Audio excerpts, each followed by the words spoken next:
Hello, my friends. How's everyone's day? My name is Brendan or BJ, and thank you so much for tuning in to another one of my reviews in Pixelgun 3D. So, if you like Pixelgun 3D content or just any fun random content, please consider subscribing to my channel. That would really mean a lot to me, and if you do subscribe, that encourages me to make more content like this for all of you, my friends. So, sit back and relax, and I hope you enjoy today's review. Alright, guys, so today's review in Pixelgun 3D will be on the Veterans Weapon Set, also known as the Pride of Pixelgun, according to the gallery. Set. Now, I haven't used these weapons in such a long time, like maybe except for I don't know, 2 of them maybe. But are they all still worth grinding for in the level 65 Veterans chest? I honestly think they're quite good still.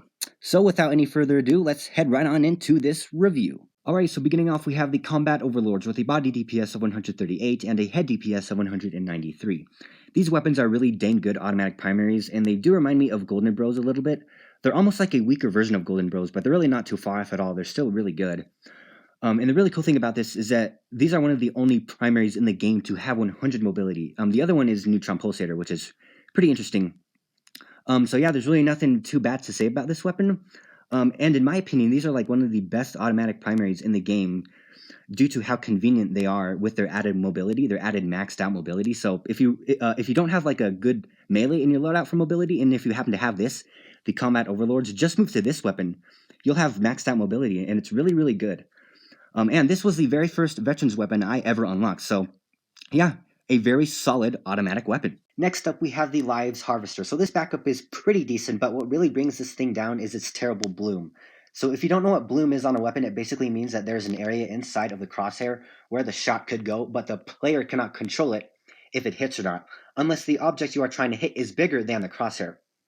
So a lot of other weapons actually have this problem, and I mean, you really don't need to worry about bloom too much because it does not happen 100% of the time, although it can occur more if you actually try to get a scope kill with these types of weapons. But overall, this weapon isn't really too bad, so yeah, it's just a really decent little backup here. Next up is the Thermal Ultra Sight. So this weapon might be the most used and best dash melee in the game. And I bet 90% of you guys already have this thing in your loadout. It's just such a great weapon to own and is incredibly useful.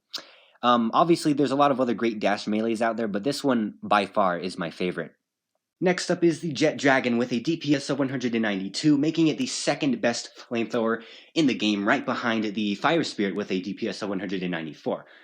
So these weapons, just in general, aren't really good in Pixelgun 3D, but you can find just very few of these weapons that are like really outstanding, just like this one, the Jet Dragon.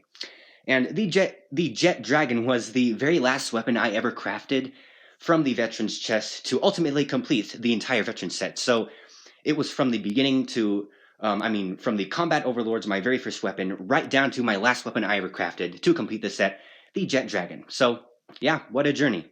Next is the Sentence, and this is actually a really great sniper, and a lot of people are saying that this is like the Laser Cat Rifle 2.0, which in terms of damage, yes, it's better, but the downside to this is that it has really low fire rate, so it's not going to be really great for spamming, but it's really good for 3-cat spam, so yeah, just a really underrated weapon in my opinion. Last but not least, we have the Project Red button. So this weapon isn't bad, but there's just so many other better heavy weapons out there, and for some weird reason, it's really hard to aim with this thing. I don't know why, maybe it's just me.